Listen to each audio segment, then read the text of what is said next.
Warning, incoming game over. Warning, incoming game over. Bienvenue, welcome, Game Over Montreal fans. The Montreal Canadiens fell short, but that's not really what the focus should be on tonight.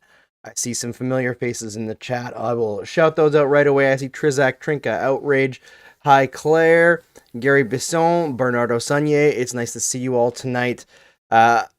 I loved that game. Obviously, the first period, not the best period for most of it, but I think this game is such a great chapter in the epic that is the Montreal Canadiens rebuild. And I've got lots to say about it.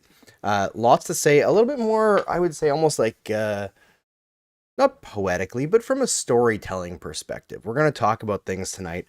We're going to have some fun. We're going to put this game in the context of where it belongs in this era of Montreal Canadiens hockey, because I do think honestly that this one was important. This is going to be one that sticks in the minds of the young players in this team that are trying to build towards something great, and I think that's what's really important to focus on here. So we've got lots to talk about. We're going to talk about what happened in this game. We're going to talk about the comeback. We're going to talk about Jakub Dobeš, who, my goodness, just how many guys can let in four and, you know, obviously face a lot of shots, but let in four and you come away from it thinking, man, that kid just stole a game. That was an incredible performance. But before we get too deep into it, I do want to tell you all to check out Hyperdrive Hockey. They are back. The holiday break is over, in case you missed it. Every Monday and Thursday now in the new year. It was Tuesday and Friday in 2024. Monday and Thursday so far in 2025. Hyperdrive Hockey, hosted by Maxime Van Hout and Daphne Malbouf, and Kev Laramie is producing the show and also popping in here and there to help out with the commentary. It's an excellent show to get you informed on all the hockey goings-ons, the bigger stories, the best stories, and unique perspectives to take it in with too. There are three francophones broadcasting in their second language en anglais for us anglophones to help bring some of the uniqueness in how Quebec covers hockey, how francophones cover hockey across the language barrier so that we can all enjoy it. That's the plan with Hyperdrive Hockey, and it's so unique and so fun. I really do hope that you check it out every Monday and Thursday on the Game Over Network's YouTube channel, or you could find it as a podcast on Spotify or Apple Music, wherever you get your podcasts. You know, all those big corporations owned by giant corporations, because that's the dystopia that we live in these days. All right, let's talk about this game. All right, we are 5 minutes and 20 seconds in. Sorry the intro was so long, but sometimes I have a hard time saying things in a short way. Steve Ethier, oh, it's Berkshire. All right, good night. All right, thanks, Steve. Later, man. Good for you. Make choices that keep you happy. All right. Oh, God. All right, so obviously, I thought in this one, the Canadiens came out like a rocket. I thought they played really strong to start this game. They had several back-to-back shifts where they were getting great looks. They were cutting through New Jersey's defense, but they weren't getting shots. They weren't actually getting, like, they weren't turning those looks, those opportunities into actual chances to score. And it felt like it might be one of those games where it was going to turn on them real quick. And, you know, you end up playing a good game, but things go against you, a couple bounces here and there, and the guys just flatline. You know, we've seen it many times over the last couple of seasons, I guess 3 seasons, but it wasn't that. They did lose it, right? New Jersey came on. They're a great team. They turned on the Jets, and man, that is, when they are going, that is one of the most entertaining teams to watch in the entire NHL, the New Jersey Devils. They play so fast, so precise. They have a great style of hockey. And I know that people will hate Sheldon Keefe, and I get it, because he's annoying. But man, the guy does coach an entertaining style. You can't deny that. He coaches hockey that I like to watch. So the Devils got away with it for a little bit, or the Canadiens got away from it for a little bit because the Devils are so good. Started finally clawing their way back in it at the end of the first period. Second period comes out. Everyone's wondering, myself included, how are the Canadiens going to respond? And honestly, outside of a stretch here and there where the Devils are just such a great hockey team where they would take over and pound the Canadiens down in their own zone. I thought for 40 minutes, the Canadiens played really inspired hockey. Uh, Obviously not the whole first period, and I saw some folks online on socials saying like, why can't they play a full 60 minutes? I think that whole idea of playing a full 60 minutes has to be kind of in a way rooted out of the way it's used right now, because I think the way that people talk about that is like, why can't they be dominant for 60 full minutes? And no team can do that. That's erasing the other team from the equation entirely, right? It's the effort level and the intensity for all 60 minutes. That's what people really want to see. And obviously they didn't have that tonight after their power play where the Devils really pushed the tables on them or flipped the tables on them. The aggression was too much. The Canadiens couldn't really hang with them from a speed perspective, the speed of decision making. When the Devils were on it that way, the Canadiens weren't able to hang in this one. But when the Canadiens were able to slow things down just a touch and control the puck a little bit more, get on the right side of the puck a little bit more, they were very much right in there with the New Jersey Devils. Obviously not the whole game. They're not going to be a finished product like the Devils are, I mean, supposedly close to being, right? This is a very, very good team on the verge of contending. Adam Glinglin says, bummed you missed this game. Yeah, honestly, it was an awesome game. It was a very, very awesome game. Bernardo Sonny says, man, I thought they had it in them for they had them in OT for sure. I did too. I thought most of that OT, they were much better. And Matheson, I don't know if it was Matheson making a soft play. I think that was just a bad pass from Patrick Laine, obviously. He thought Matheson would stop up at the blue line, and Matheson was trying to go deep. It's just a miscommunication. And sometimes in 3-on-3 OT, that's all it takes, right? It's just one little miscommunication. This Habs team is tired. I think this is the big thing about this game that was so impressive to me, is that this team has traveled something like 25,000 kilometers in the last several weeks on this giant road trip where they've played so well and won so many games that nobody really expected them to, probably themselves included, if they were really honest about it, right? They look gassed. They look gassed for periods of time in this game, but they have not bought into being tired as an excuse to stop them from giving us a game like this, where it could very easily have gone completely off the rails, and they rallied and got back into it. I feel like against Detroit, they kind of allowed the tiredness to beat them down a little bit, and they weren't able to get back into the game. This one felt very, very different. Morano says, I feel like having such a drastic changes would be better. Otrizik, I'm about to blow up. What did I miss here? OT going great. Oh, yeah. Till Matheson decided to start stuffing a Build-A-Bear. Yeah, Matheson, this was an interesting game for Mike Matheson. I forget which goal it was. It was one of the first two goals. It was entirely on him. Maybe it was the third goal, actually, where he had the puck at the blue line, decided to just do a weak wrister into a guy's shin pad, and it turned the other way. And then it was his blown check on the way back in. The Thomas Tatar goal, maybe? Does that sound familiar? I think so. I think that's the one where it was all on Matheson. But then in the third, Matheson was incredible. There were several moments in this game where Matheson was great. It was just a game of both Mike Mathesons, right? The high risk, high reward, the sometimes amazing decision making and sometimes terrible decision making. Sometimes his physicality is just this incredible tool to accomplish so many things on the ice that you would never imagine one player would accomplish in one shift. And sometimes he just overexerts himself and overreacts to things and puts himself out of position. It's kind of the give and take with Mike Matheson. Trzak says the Laine pass was bad, but Matheson lost the puck with no fight. Yeah, it's tough, Sometimes when you're flat-footed, how long was Matheson on the ice in that shift? I don't think it was super long, but he'd been out for a bit because I think he had a scoring chance earlier. So many things can factor into 3-on-3 OT, right? If somebody stays in for 2 seconds too long and then they get caught out, one bad decision spirals into another. I wouldn't worry too much about the game today or the result today in overtime. I would focus much more on the fact that it was 3-1, also 2-0, and they came back and they made a game out of it against a team that is, on balance, way better than the Montreal Canadiens should be.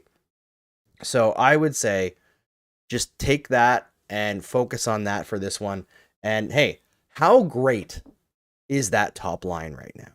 Like, what can't they do? Now that is a line that has gone from, oh, this is very interesting, and maybe they can be like a decent first line on a good team last year when they got put together and the points were going well, even though Caulfield wasn't necessarily scoring like we expected him to. You know that's probably going to come back. You know, Slavkovsky's taking a step, and then this year, you know, everything was wrong at the beginning of the year. Suzuki looked terrible. Slavkovsky was hurt. Slavkovsky wasn't scoring. Caulfield was scoring. And then Suzuki starts to find his game again. He's been an absolute bamf for over 2 months now, I would say. He's just been crushing it. Like the captain in every possible way you could imagine. Overtime, clutch goals. Like the goal tonight was phenomenal. And then Cole's goal. Like that line, the way they manufacture chances, and I believe it was Cole's goal. No, it was Suzuki's goal, the first one.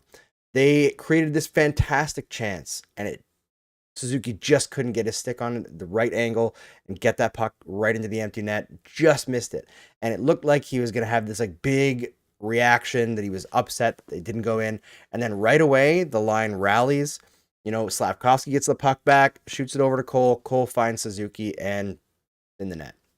It's in the net. I love the way they find, like, they don't get down on themselves when things don't go right. When they have every excuse to, right? That game, especially in the first period, chance after chance after chance, nothing actually hitting the net, just missing, or like just a stick deflection at the last second. You get a perfect opportunity. It's a quick bang bang play. I think it was Slavkovsky that set up Suzuki for the chance originally. Suzuki couldn't bang it home, but instead of sulking, no, right back at it, get another chance, put it in the net. That's what I love about that line. And then Cole goes and scores again. They are red hot. You know, this line, the way Slavkovsky was playing today, that was power forward shit. Like the way that he was driving through traffic, creating plays with his body, that's what I want to see more of from him. That's the kind of play that I want to see Slavkovsky from, Slavkovsky on the regular when he's at his peak. And that's going to be important specifically against this team, I think, because as I'm going to talk about in the second segment here, I really think that the road to a Stanley Cup in the Eastern Conference for the Montreal Canadiens timeline of their rebuild goes through New Jersey. That's why games like this are really important going forward. And hey, does anybody want to talk about Alex Carrier? Like, holy man. Has there ever been a guy who's come in expected to just be like, okay, replace Justin Barron, maybe a little bit of an improvement, a little bit more defense in exchange for offense, and then completely solidified a defense core? Like, you talk about a guy who could be a perennial Jacques Beauchamp unsung hero recipient. Like, that's the guy. That's the guy. He is absolutely incredible. Loved his first goal tonight. Loved that it was on home ice. And I just love that he's having these moments as a hometown kid, seeing his team come together at the right time, in part because of him and the fans embracing him. It's the coolest feeling in the world. As far as sports goes, outside of like winning the Stanley Cup, it's seeing what's being built in Montreal right now. If it doesn't have you excited, I feel like you're not paying enough attention. Can we talk about that disgusting Caulfield goal, right?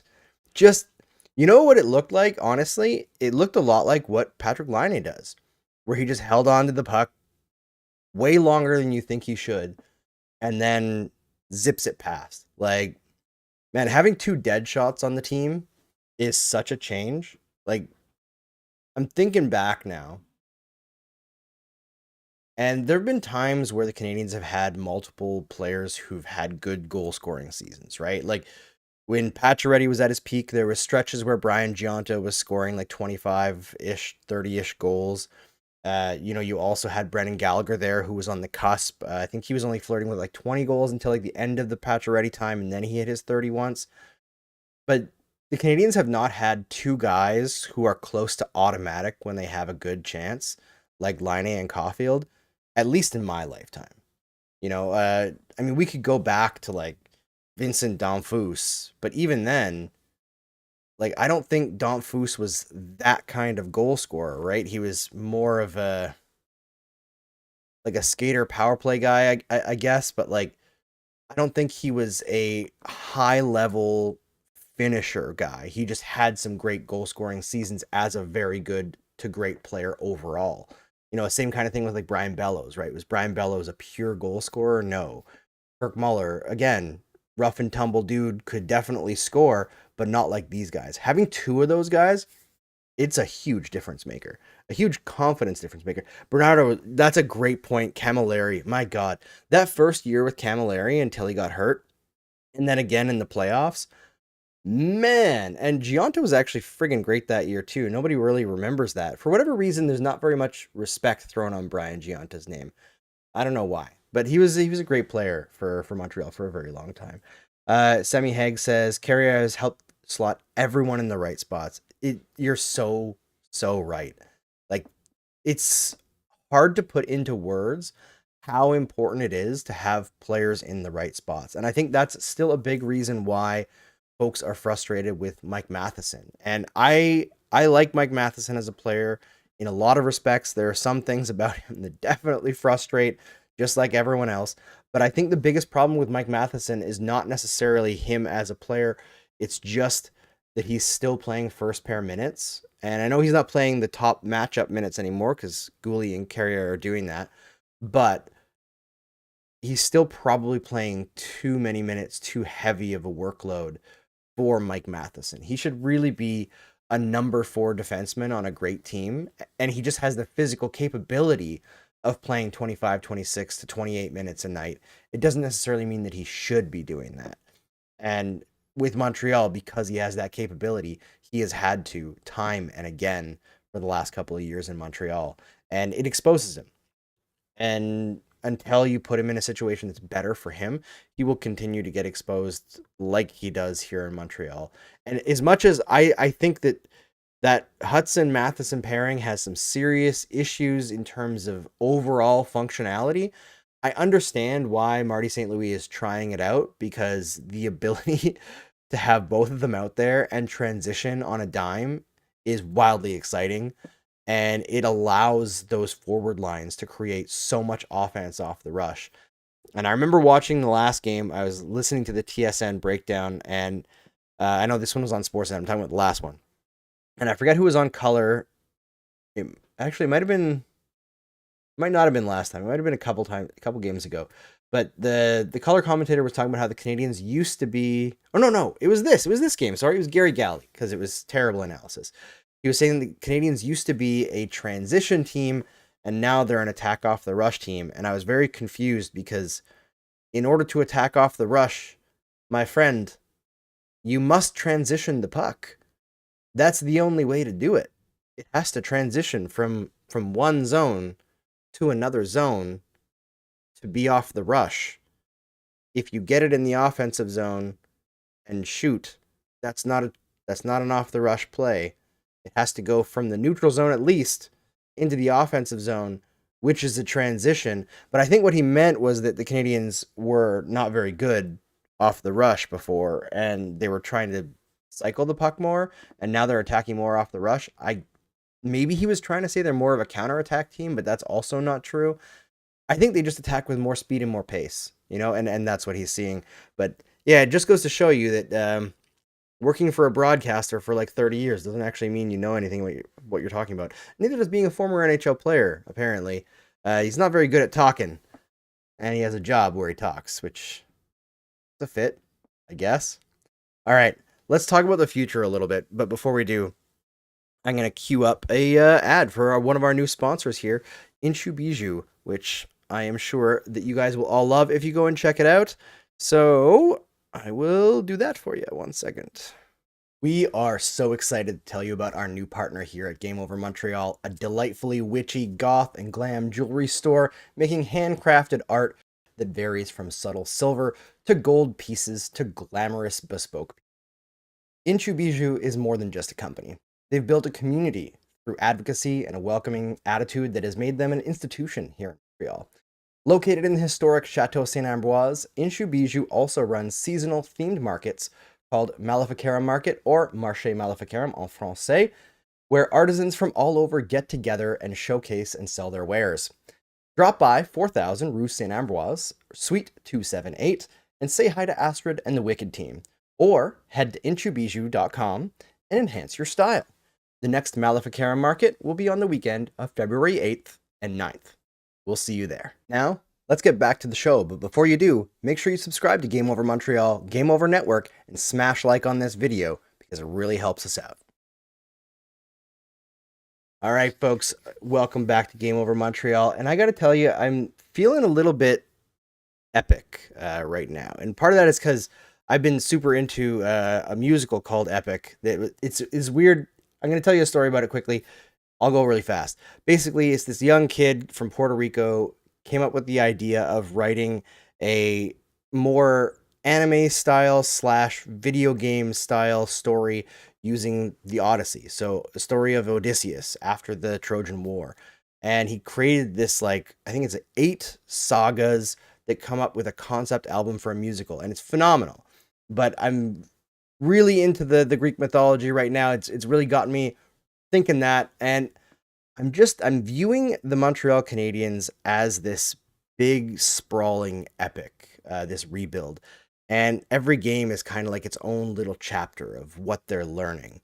And as I mentioned earlier on in the show, I do think that the road to a Stanley Cup for the Montreal Canadiens does go through the New Jersey Devils. So this game in particular, I feel is going to have its own nice little thick chapter in the epic that is the Montreal Canadiens rebuild. And the reason for that is they realize they can.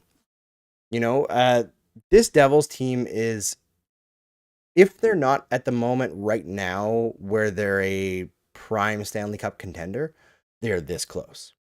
They're this close. And if you're a Devils fan tuning in right now, I will give you flowers that I'm sure many other fan bases don't want to give you because, frankly, a lot of your fans are really annoying, like the Brat Pack guy. He sucks. But a lot of you are also awesome. I have great Devils friends, and nobody wants to admit that another team has done something well. But this Devils rebuild is killer. You've got Jack Hughes, you've got Nico Hischier, but you've also got Jesper Bratt. I like Dawson Mercer, even though he had some tough moments tonight. He also hit the post twice, I believe. Luke Hughes is interesting. You've even got players that are not even here, like Jacob Markstrom, who's injured right now. Jake Allen's a very capable backup. They've got depth throughout the lineup. They play a wildly exciting style, and it seems like they're only getting better. They're this team on the rise that I think is one of the most exciting teams to watch in the entire NHL. And it's so interesting because they were one of the worst teams to watch in the NHL the entire time I was growing up. It was like watching paint dry watching the New Jersey Devils back in the day. So it's really exciting, actually, to see this team come together and build itself back into a contender in a completely different way. I find it really entertaining. But this team is so far ahead of the Montreal Canadiens in where their rebuild is at that comparing the two right now doesn't really make sense. Now, a couple of years from now, when Ivan Demidov is in the picture, when maybe Michael Hayes is knocking at the door, maybe Jacob Fowler is making his NHL debut, then they will be a little bit closer to where the Devils are right now. But right now, how hard they can play the Devils, I was impressed. I was impressed that they didn't give up with themselves and they didn't balk. They weren't intimidated. They had these moments where they couldn't really, break the Devils' attack.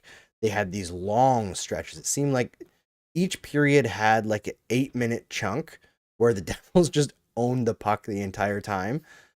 But the Canadiens weathered that, especially in the third period. That sequence at the end where it was like Slavkovsky blocked 2 shots and then I think Hutson blocked a shot. Suzuki blocked a shot. Gooley blocked 2 shots. Carrier blocked a shot. It was just like absolute mayhem, but the Devils couldn't get through. They couldn't get through. And I was impressed. I haven't even looked at the stats to this game, to be completely honest with you, because I don't even want to know if they got caved in as bad as it might have. I don't really want to know. But yeah, I'm looking now. No, not too bad, honestly. The third period expected goals are a little bit surprising, but they did weather that at the very end there, so that does make sense.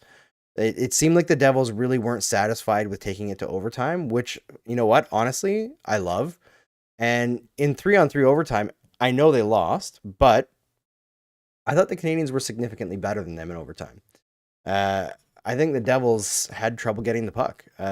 Unfortunately, it felt like the Canadiens also had trouble just getting the puck to where they wanted to in this game. But overall, pretty darn good. And I don't think, even though the Canadiens did get run through a pretty rough situation in every single period for a long stretch, I don't think any period got out of control in terms of Jersey just piling on chances that were untenable to continue.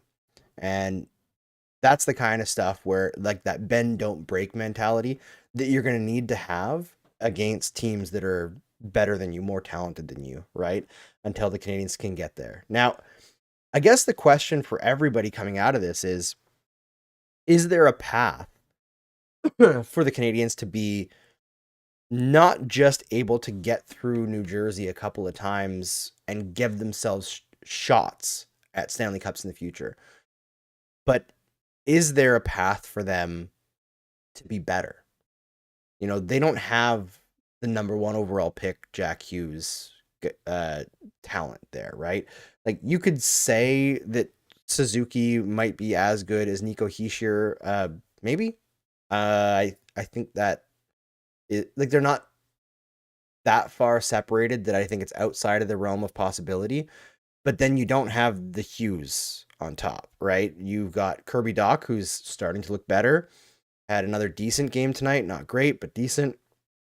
And then you've got a lot of hope, you know, down the middle, Michael Hayes. But you don't have that guarantee, right? Ivan Demidov is close. Obviously, different position. But can the Canadiens find a way to get to the same level as the New Jersey Devils? And that is really the question, right? I think you watch this game, and I think I watched Slavkovsky specifically in this game, and I think he has to be that guy in order for that to happen. The Slav that we see now, that we saw tonight, he has to be that Slav most of the time to overtake a team like the New Jersey Devils. Sammy Haig in the comment says, I feel that New Jersey doesn't have a goalie. I agree, and this is actually exactly where I was going, which is great. I love when people bring up exactly where I'm going. It helps me out so much. And Bernardo says, Hutson made a lot of nice defensive plays, I thought, tonight, despite Matheson being iffy. I thought Hutson had some pretty rough giveaways as well, but recovered better for those plays than Matheson, which is pretty common. I find Hutson is pretty good in recovery, but that's what I want to talk about with New Jersey. Now, we could be, I guess, I don't want to say charitable, but let's pretend that Hutson and Luke Hughes are a wash, right? And we'll say that they have their Lane Hutson, which I don't think that that's true. I think even though maybe Team USA likes the Hughes brothers more, Lane Hutson is a better player than Luke Hughes. Like, I'm sorry. Maybe that's going to come back and haunt me. People can clip that and show it to their Devils fan friends or whatever, and they can come after me. I don't really care. But I don't think Luke Hughes has anywhere close to the talent level or hockey sense that Lane Hutson has. Like, I don't see them even close. But let's give that to New Jersey and call that even. After you go back there really isn't a Gooley or a Reinbacher, really, and even a Jack-Eye. And I think this is the thing that I look at New Jersey, and yeah, they have guys like Morgan Siegenthaler and Brendan Dillon who are like big dudes and pretty tough, but I mean, Brendan Dillon's not a core piece. He's an ancillary piece, right? And I look throughout the Devils lineup, and I look throughout the Canadiens lineup, and I think most people get so focused on guys like Suzuki and Caulfield and Hutson and think the Canadiens are small. The Canadiens are not small. And I think when you've got guys like Slavkovsky, like Kirby Dach, like Caden Gooley, like David Savard, like Arbor Jackeye, in games like this, where sometimes the speed can get away from you against teams that are legitimately more talented than you, and it's going to be tough to bridge that gap, the physicality side might be a little bit more important for the Canadiens than it was tonight. I thought both teams played a relatively clean game in this one. If they were to play this game over again from the hop, if I were the Montreal Canadiens coaching staff, once that game starts to get away from you in the first period, I would probably push the play on pushing the physicality a little bit more. I thought Slavkovsky did a fantastic job of that tonight. I would have liked to see a little bit more from Jack Guy, and maybe less from Josh Anderson. He threw a lot of cross checks that went uncalled. He got very, very fortunate. Yeah, we've got some disagreement in the comments. Max Tixidor says Matheson's overhated. Outrage says, I've taken it easy on Maths, but when enough is going to be enough, when is enough going to be enough? Bernardo Sonia, Corey Proman just had a heart attack of me saying that Hutson's better than Luke Hughes. Listen, I love Corey Proman, and this is a off-topic thing, but I think prospect writers have the worst job in hockey in terms of just the public accountability. You've got to take like 200 guys every year that you're going to write about at the most unpredictable part of hockey, right? How a prospect is going to translate into the NHL. And your words are, when those kids are 18 years old, are going to be thrown back in your face in 10 years when you've had no control over that player's like personal life, over how that team develops players, over like anything that could have happened over that time span, injuries, what have you, whatever. A guy just could find the right coach and take it to the next level, and you'll have people throwing it in your face. It's such a tough thing to do, to put your opinion out there on that many things and be willing to take the heat.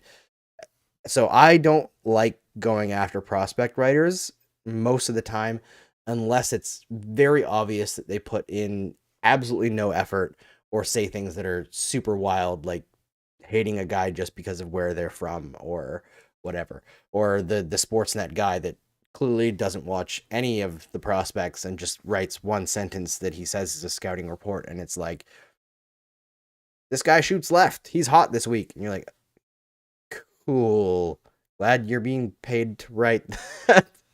But yeah, anyway, but yeah, this is what I'm focused on for the Montreal Canadiens right now, and this game in particular is, what is the chapter like in the overall build, right? Are they learning something from this game? I am hoping, like, I haven't seen any of the press conference stuff, but I'm hoping that the players are not down over how this game ended. Like, being temporarily frustrated, totally get it. I'm with you on that one. But they worked so damn hard to get back into that game against a much, much superior team.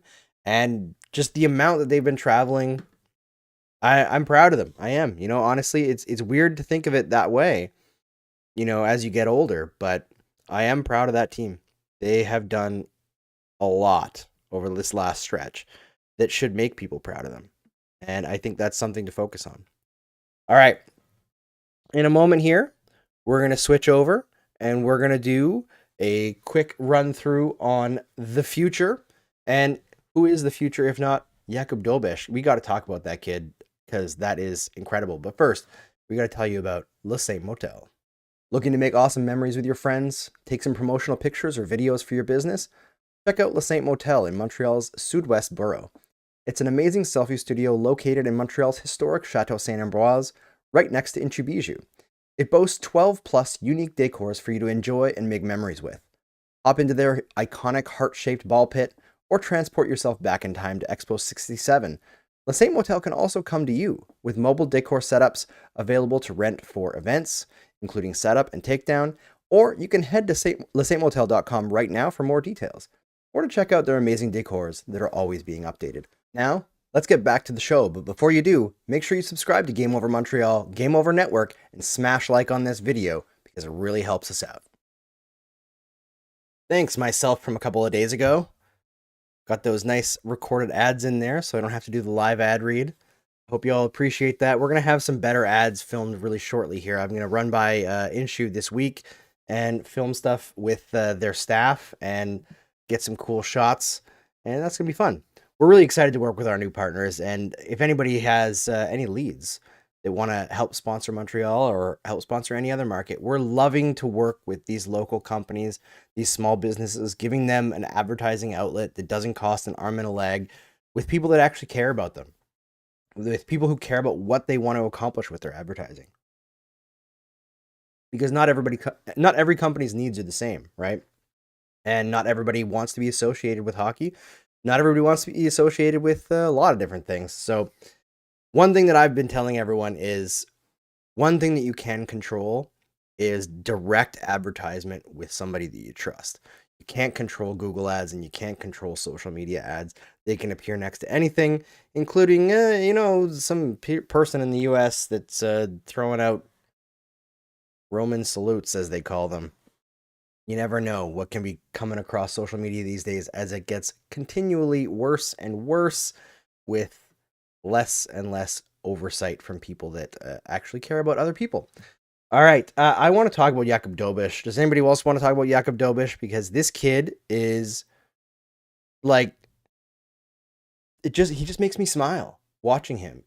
I find when I watch Jakub Dobeš, it transports me back to the 1990s, watching like Rock'em Sock'em highlight videos when I was a kid on VHS, and it's just like big flashy leather glove save after leather glove save, somebody like Rick Tabaracci. And I know that there's going to be a time where, because Dobeš is so active and so aggressive, there's going to be rough stretches, right? And goalie coaches are going to be like, calm down, calm your feet, stop moving so much. And there were moments tonight where he overcommitted on plays and the Canadiens were scored on. However, I don't care because he's awesome. He's so awesome. He's so much fun. Claire says he was just on RDS for a live interview. He's so likable. Yeah, I mean, he was talking the other day, I think his last game, his parents were there for the first time, and like, it's so cool watching these kids come in and just impress, and a player coming in and having this incredible start that's like touched by the hockey gods. It's always so fun. It reminds me a little bit, it's a totally different situation, but it reminds me a little bit of the Hamburglar in Ottawa, where he came up and won like 18 straight games or something like that. And then the Canadiens knocked him out in the playoffs. Yeah, that was a great way to end that one. I enjoyed that series as it went. But yeah, Dobeš, there's going to be times where he's not like this incredible, but he's so engaged with the play and so dynamic in his movements, and like so sassy with the glove saves. Like, how can you not love that guy? How can you not love that guy? He's great. Bruno Sunny says an NHL team has still not figured out how to defeat him in regulation. That's true. He's what, 5-0-1 now, or is it 4-0-1 or 5-0-1? Absolute incredible start to the season. Outrage says, that's right. Habs legend Andrew Hammond. He was actually great in Montreal for the short time he was here. And then I think they actually got like a half decent, like, little bag of pucks for a trade to New Jersey, wasn't it? Jeez. Who would have thought we'd be talking about Andrew Hammond after an overtime loss to the New Jersey Devils in January 2025. All right, folks, I would love to get some questions for the chat going for the upcoming chat segment, and I'm going to ask one myself as well. I'm going to see if I can put it in as a poll in the chat and just see if it actually works. Ooh, yep, I can start a poll. So I'm going to say, do you still care about hockey night in Canada?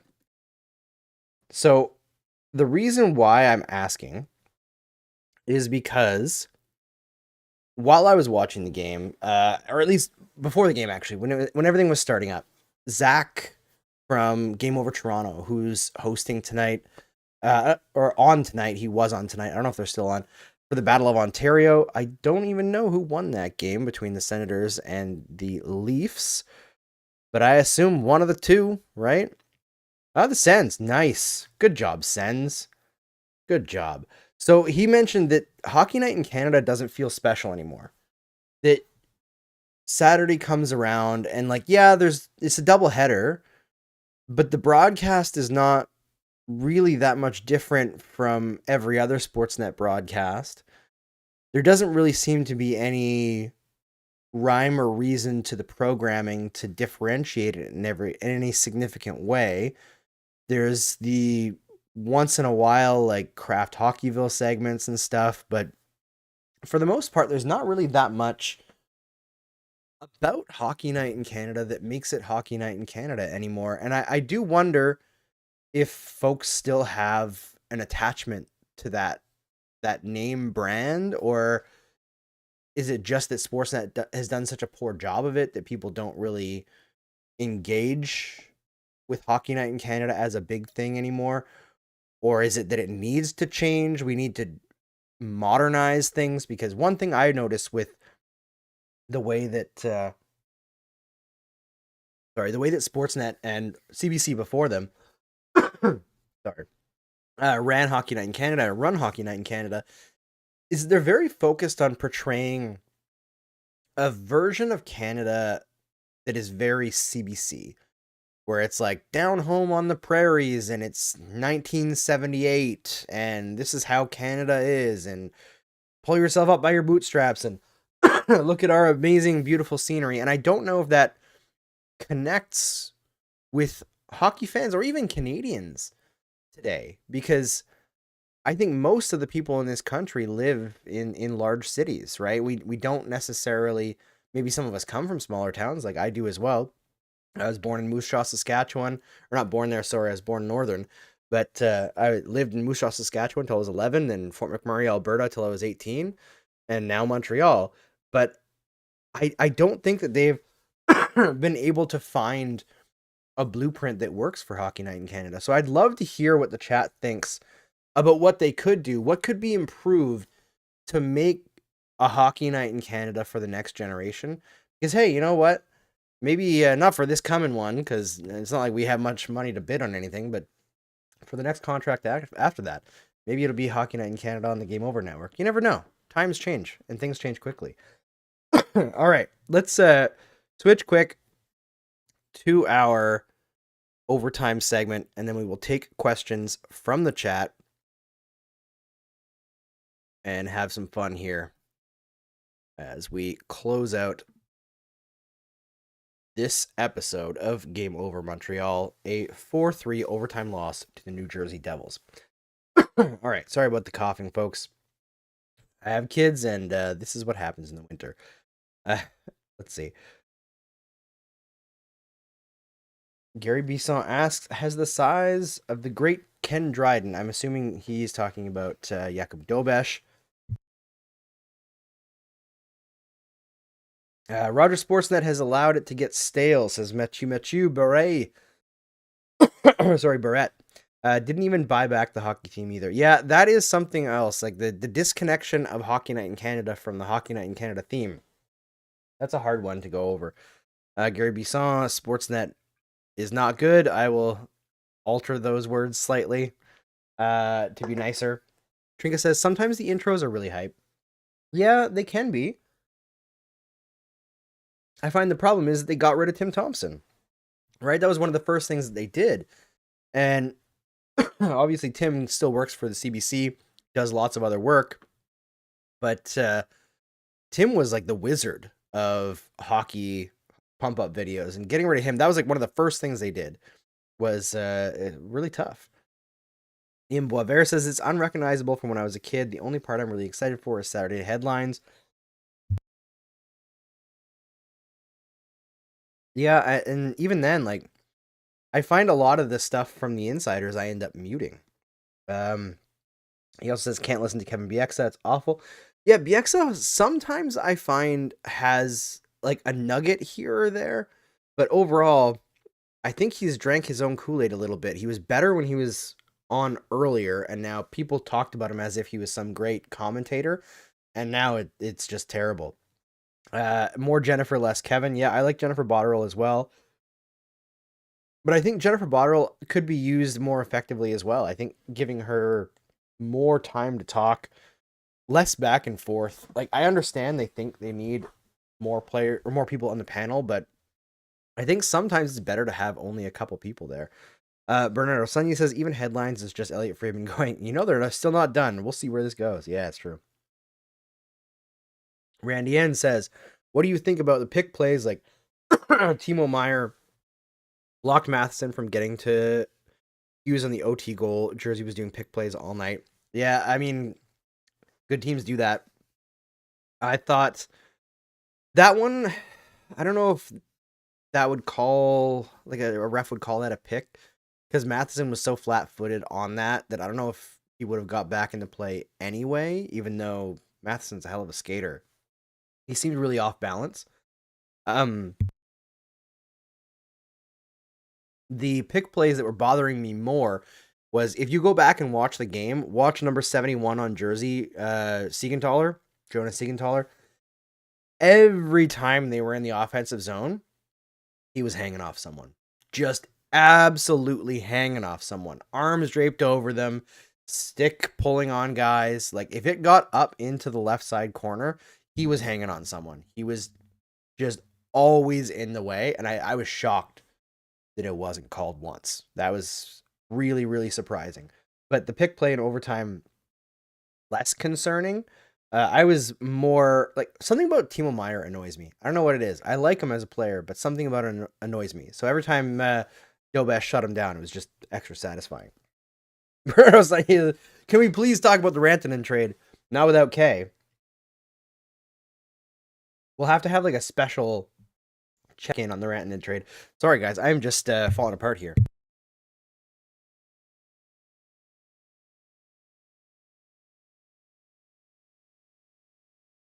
Mechu, Tim Thompson, the GOAT. I agree. Aho and Rantanen will be something special to behold, says Outrage. I agree. Those guys, I think, have been roommates since they were like little kids, right? Playing hockey together for forever ago. Let's see. Mechu has some suggestions for Hockey Night in Canada. Man, sorry about the coughing, folks. Start pregame earlier for one. Less during program ads, yes. Lose all gambling segments, yes. There should not be, like, I understand the realities of sports broadcasting, all right? Like, I understand more than most people the sacrifices in this business that you have to make in order to survive. Advertising in general. One of the things that we talked about when we were starting this company is we would like to advertise with people that we would do for free and build a business relationship with those companies, and not deal with companies that we would not talk about if we weren't taking their money. It's a very ambitious and, I guess, hopeful idea of going into business. And I understand why a lot of companies don't operate that way. But the gambling stuff is tough. And on Hockey Night in Canada, that is supposed to be something that comes through on our public broadcaster, that it's something that is not just a profit machine. There shouldn't be gambling ads on Hockey Night in Canada. I think that is an entirely reasonable take to have, and I think most people would agree with this. Trinka says, I asked Kay this too, but I want your take, Andrew. Do you think Dobesh's great start has affected Montembeault mentally?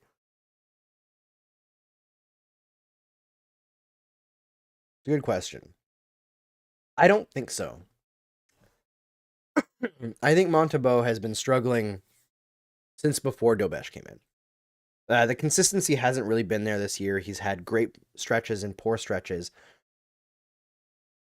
I think that what's happening with Montembeault is adjusting from a half-season workload to being the guy, and it's tough.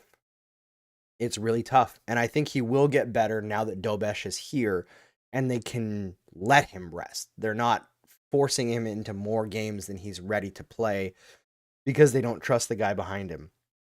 So I do think, if anything, there might be a part in the back of Montembeault's head that's saying, like, I thought I was going to get to be the starter until, like, a guy like Fowler came up.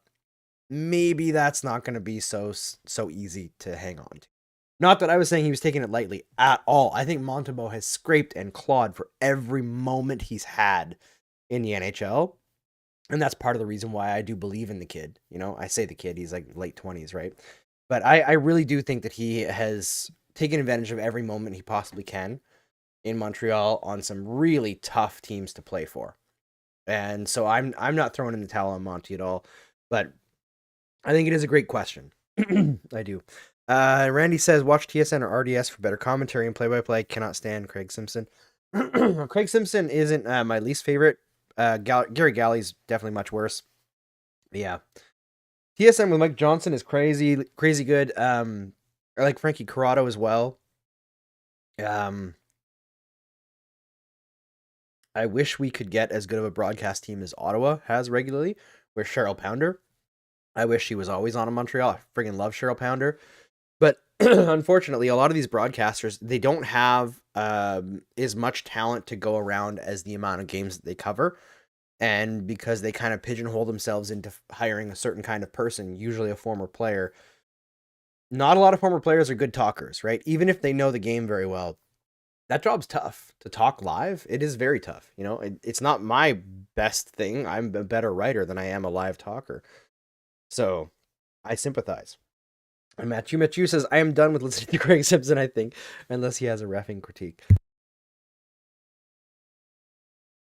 Jared Mark says, not sure if there's any weight to this at all. I think Frank Saravelli brought this up, but there's apparently a rumor about Nick Ehlers signing with Montreal in the summer. Would you consider it? I would consider it. It's got to depend on money, but I love Nick Ehlers. I think he's a great player, and I think he'd fit great in Montreal.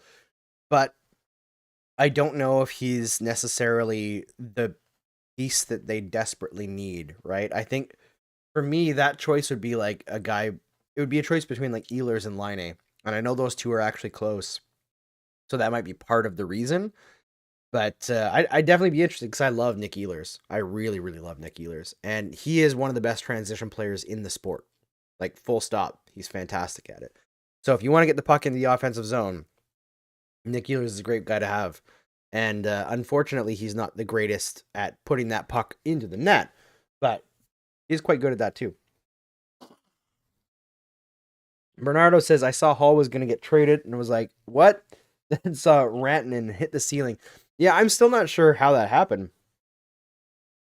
Sorry. It's crazy because I know people on both those teams in their hockey ops, and I didn't hear a damn thing about that until it came out that it was done. So I was not expecting that at all. I did not think that Colorado was going to trade Mikko Rantanen. I thought that he was like core piece, but that is ballsy, you know? And from Carolina as well. And Nekash is a great player as well. It's an interesting trade. Obviously Carolina is going for it. And Colorado, I think, is kind of still struggling to figure out their real retool after they won the cup. They were really thrown a few loops. Biggest of one being Gabriel Landeskog and this injury that just won't seem to heal for him, which has been terrible. But yeah, Rosick says if you need something, did you remove that or did I just lose it? Sorry. Oh yeah, okay. Trinka says, I don't miss having to listen to Jack Edwards when they play Boston. I totally agree. And Randy says, I totally forgot about Gary Galley. He is so biased against Montreal. Totally agree as well. Which I know some people think that's like hypersensitivity or whatever. But Gary Galley does not like the Montreal Canadiens. Like, let's be real here. He does not, and it's been clear for decades. Randy says, totally agree about Monty having stretches of good hockey. Dobeš playing once every 3 games shows Monty doesn't have a stranglehold on the top spot heading down the stretch. I agree. Sorry, people making fun of me. Yeah, I am going to close it out because my throat is starting to get too dry to continue talking to you all. But I do really love hanging out with you, and it really makes me happy to be here. And I am back again on Tuesday, and we're going to bring on Connor Tumulty, who has been with us for a long time. Oh, wait, no, Tuesday is a crossover with the Jets, so maybe I might have to talk to Connor and bring him on another time, because usually we wouldn't bring on 3 people for a crossover. But yeah, okay, so the next game's against the Jets. That's going to be a barn burner. Tuesday night, I'm hosting with one of our Jets folks. I will check who's in the schedule. It is Ty. So I'll be on with Ty, which I have done a show with him before. Sorry. That'll be really fun. Like I said, folks, I'm falling apart. I'm going to go to sleep. You go to sleep too. I hope you have a good night. The Montreal Canadiens played a damn tough game against the New Jersey Devils. And frankly, they worked hard enough to get a point, maybe even two. Disappointing result, but ultimately a great friggin' game. Have a good one.